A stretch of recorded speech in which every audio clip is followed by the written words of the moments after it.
మీరు చేయాల్సిన పనేందంటే, police station పరిగెత్తుకొని రావడమో, లేకపోతే తెలిసిన అడ్వకేట్ దగ్గర పోవడమో, లేకపోతే తెలిసిన లీడర్ దగ్గర పోయి పోలీస్ స్టేషన్ పోవడమో చేయకుండా 1930 ఈ నంబర్ నోట్ చేసుకోండి. 1930 ఈ నంబర్‌కి కాల్ చేసినట్లయితే మీకు ఇమ్మీడియేట్‌లీ వాళ్ళు మీకు ఏ అకౌంట్‌కి పోయింది, ఎంత అమౌంట్ పోయిందని వాళ్ళు క్వెషన్ చేసి ఫోన్‌లో మాట్లాడిన తర్వాత మీకు వాట్సాప్‌లో ఒకటి క్వెషనైర్ పంపిస్తారు. ఆ క్వెషనైర్‌లో మీ పేరు, మీ ఫోన్ నంబరు, మీ ఏ పోలీస్ స్టేషన్ లిమిట్స్‌లో ఉంటారో, మీకు డబ్బులు ఏ విషయం చెప్పి మోసం చేశారు అని మీకు డబ్బులు కట్టడంలో మెసేజ్ పంపిస్తారు. ఆ మెసేజ్‌లో బ్యాంకు అకౌంట్ నంబర్ పూర్తిగా ఉండదు. కానీ మా దగ్గర ఉన్నటువంటి టెక్నాలజీ తోటి ఫుల్ నంబర్ తీసుకొని ఏ బ్యాంకులో ఉందో ఆ బ్యాంక్ అకౌంట్‌ను ఫ్రీజ్ చేస్తాం ఇమ్మీడియేట్‌లీ.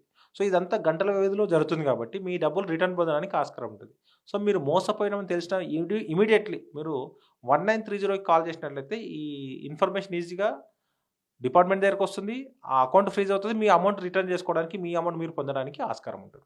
అవును. మీ ఛానెల్‌లో చూసినప్పుడు ఒక కేస్ గురించి చెప్పారు సార్. 3-4 లక్షలు ఒక ప్ర ప్రైవేట్ ఎంప్లాయీ తను రిటైర్డ్ అయిపోయిన తర్వాత ఏదో ఈ కరెంట్ బిల్ కోసం ప్రెస్ చేసినప్పుడు లింక్ తన అకౌంట్‌లో నుంచి కట్ అయ్యాయన్నారు. సో, మరి అవి మీరు ఎలా సరే అంటే ప్రతి ఒక్క దానికి ఒక సిస్టమ్ అనేదేమన్నా ఉంటుందా? అతను హ్మ్, రూ. 4,95,000 పోయాయి. అవును. సో, అతను ఇన్ టైమ్‌లో 1930కి కాల్ చేయడం వల్ల అతనికి అమౌంట్ రిఫండ్ వచ్చింది. ఓకే. అదే ఒకవేళ ఇన్ టైమ్‌లో రిపోర్ట్ చేయకుండా ఉన్నట్లయితే అతను 4,50,000 రిటైర్డ్ ఎంప్లాయీ అంటే మళ్ళీ అవి పొందడం చాలా కష్టం. ఆయన చాలా కష్టార్జితం ఎప్పటినుంచో కూడబెట్టుకున్న డబ్బులవి. ఇట్లాంటివి ఇది సింపుల్ లైవ్ ఎగ్జాంపుల్ అతనికి. ఇమ్మీడియేట్‌లీ 1930 కాల్ చేసి మా దగ్గరకొచ్చి కంప్లెయింట్ చేశాడు. కంప్లెయింట్ రిజిస్టర్ అయింది. ఆ 1930 వల్ల కంప్లెయింట్ చేయడం వల్ల అక్యూజ్డ్ అకౌంట్‌లో హోల్డ్ అయింది. మళ్ళీ రిఫండ్ వచ్చింది అతనికి. సో, ఎవరైనా 1930కి ఇబ్బంది పడొద్దు. ఇవి అన్నీ కంప్లెయింట్ చేయడం, పోలీస్ స్టేషన్‌కి వెళ్ళడానికంటే ముందు మనం అవేర్‌నెస్ ఉంటే, మనం కొంచెం జాగ్రత్తగా ఉంటే ఈ సైబర్ క్రైమ్స్ బారిన పడకుండా ఉండడానికి ఎక్కువ అవకాశం ఉంటుంది.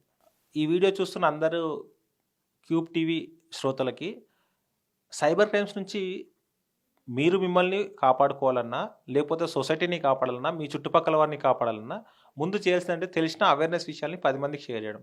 ఒక సాంగ్, ఒక ఫన్నీ ఇన్సిడెంట్, ఒక కామెడీ బిట్ పంపడం వల్ల ఆ 2 సెకన్లు నవ్వుకుంటాం. ఒక 10 సెకన్లు నవ్వుకోగలుగుతాం. అదే ఒక సైబర్ అవేర్‌నెస్ సంబంధించిన crime free India YouTube channel videos share చేసినట్లయితే, ఏ వీడియో అయినా 5, 10 నిమిషాల కంటే ఎక్కువ ఉండదు. ఆ వీడియో షేర్ చేసినట్లయితే లైఫ్‌లో ఎప్పుడో ఒకసారి అతనికి ఒక పెద్ద ప్రమాదం నుంచి కాపాడిన వాళ్ళు అవుతారు. సో, మీకు ఒక సెల్ఫ్ సాటిస్ఫాక్షన్ ఉంటది. ఒక మంచి పని చేసినానని.